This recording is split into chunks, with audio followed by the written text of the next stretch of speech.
খরগোশ ও শিয়াল।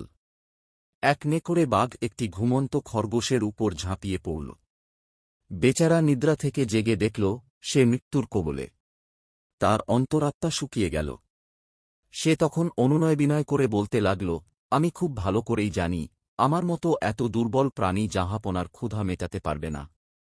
যদি জাহাপনা এই এক লোকমার আশা ত্যাগ করেন, তাহলে এক শিয়ালকে আমি দেখিয়ে দিতে পারি যা স্বীকার করলে জাহাপনার তৃপ্তি হবে। আর যদি তা না হয়, তাহলে বান্দা তো জাহাপনার খেদমতে হাইর আছেই। কথাটা নেকড়ে বাঘের মনোপুত হল। সে খরগোশের সাথে রওয়ানা হল। কাছেই শিয়ালের একটি গর্ত ছিল। খরগোশের সঙ্গে তার অনেক দিনের শত্রুতা। খরগোশ গর্তের কাছে গিয়ে বলল, জনাবের নির্জন বাস ও ধার্মিকতার খ্যাতি শুনে একজন জ্ঞানী সাক্ষাৎ করতে এসেছেন। যদি অবসর থাকেন, তাহলে এখনই সাক্ষাতের সুযোগ দিন, নতুবা আপনার সুবিধা মতো খেদমতে হাইর হবেন। শিয়াল ওর মিষ্টি কথায় প্রতারণার আভাস পেয়ে উল্টো ধ্যাঁকা দেওয়ার জন্য বলল, সৌভাগ্য যে এমন বুজুর্গ ব্যক্তি আমার মতো নাচিয়ের সঙ্গে দেখা করতে এসেছেন।